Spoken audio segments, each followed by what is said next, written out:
Kita beralih ke informasi lainnya pemirsa, nasib tukar guling Mitratel anak usaha PT Telkom dengan tower bersama infrastruktur masih menggantung. Menteri BUMN Rini M. Sumarno menyatakan transaksi Mitratel batal. Namun menanti realisasi akhir transaksi tersebut, Hera F. Harun akan mengulasnya lebih lengkap untuk Anda. Silakan Hera. Ya Fani dan juga pemirsa, tampaknya memang transaksi tukar guling yang harusnya dilakukan antara anak usaha Telkom yaitu Mitratel dengan tower bersama infrastruktur harus tertahan terlebih dahulu setelah mereka melakukan transaksi pada tahun lalu, karena memang yang menarik adalah dalam pernyataan di depan Dewan Perwakilan Rakyat, Rini M. Sumarno, Menteri BUMN menyatakan hal yang tampaknya memang membuat publik juga terkejut karena ternyata tukar guling tersebut dikabarkan dibatalkan. Tarik ulur tukar guling menara kita bahas pagi hari ini. Kita mulai terlebih dahulu dari transaksi Telkom dan juga Tower Bersama Indonesia yang memang nilainya mencapai 11,06 triliun rupiah, dan memang perjanjian kerjasama yang dilakukan oleh Telkom dalam hal ini sebagai induk usaha dari Mitratel bersama dengan TBIG ataupun Tower Bersama Infrastruktur dilakukan pada 10 Oktober tahun 2014. Pada saat itu kedua perusahaan tersebut menandatangani transaksi di mana Telkom akan mengakuisisi 13,7% saham TBIG dan polanya adalah 49% saham Mitratel anak usaha PT Telkom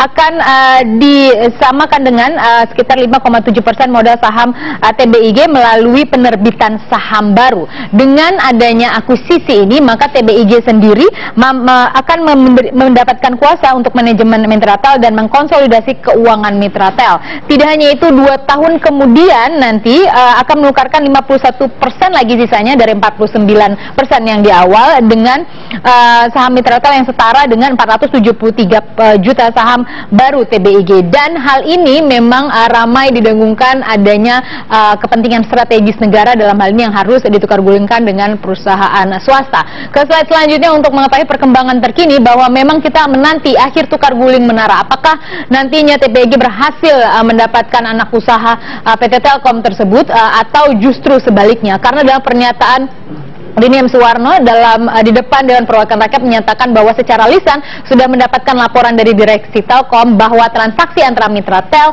dan juga TBIG sudah dibatalkan. Secara lisan memang belum ada konkretnya seperti apa bentuk pembatalan tersebut, karena selang tidak lama kemudian VP Corporate Communication dari Telkom sendiri, Arief Wibowo, menyatakan bahwa mereka akan memperpanjang lagi masa perjanjian ataupun transaksi tersebut, menghormati ketika KPK hingga saat ini masih melakukan review terhadap transaksi yang dilakukan. Jadi memang kerjasama ini hingga saat ini masih misterius pembatalannya. Kita belum mendapatkan kepastian apakah transaksi ini batal atau tidak. Ke slide selanjutnya untuk mengetahui siapa sesungguhnya penguasa Menara Telekomunikasi Indonesia. Ini memang merupakan salah satu aset strategis yang dimiliki negara melalui PT Telkom. Kita lihat bagaimana Tower Bersama Infrastruktur menguasai dengan kepemilikan 10.000 lebih unit menara telekomunikasi. Sesungguhnya mereka juga salah satu penguasa pangsa pasar. Dan kita lihat selanjutnya ada Daya Mitra Telekomunikasi dengan 5.000 unit, Sarana Menara Nusantara dengan 9.000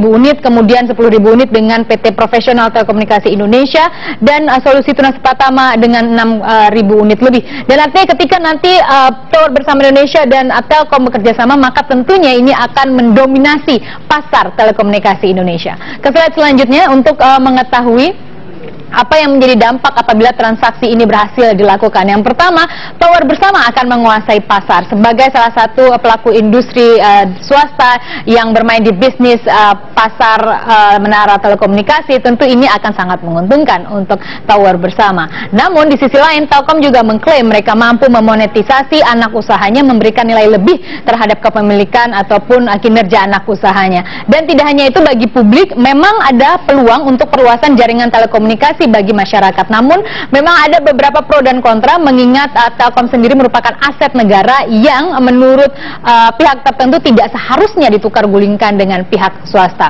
yang bisa jadi disalahgunakan misalnya ke depan. Ke slide selanjutnya untuk kita mengetahui tantangan yang dimiliki dari transaksi tukar guling saham Mitratel ini. Yang pertama, hingga saat ini KPK masih melakukan review terhadap proses swap saham tersebut. Apakah memang ada indikasi merugikan keuangan negara atau sebaliknya.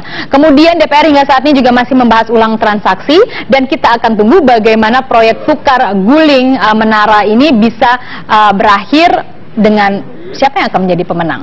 TBIG, Telkom, atau masyarakat? Kembali ke Anda.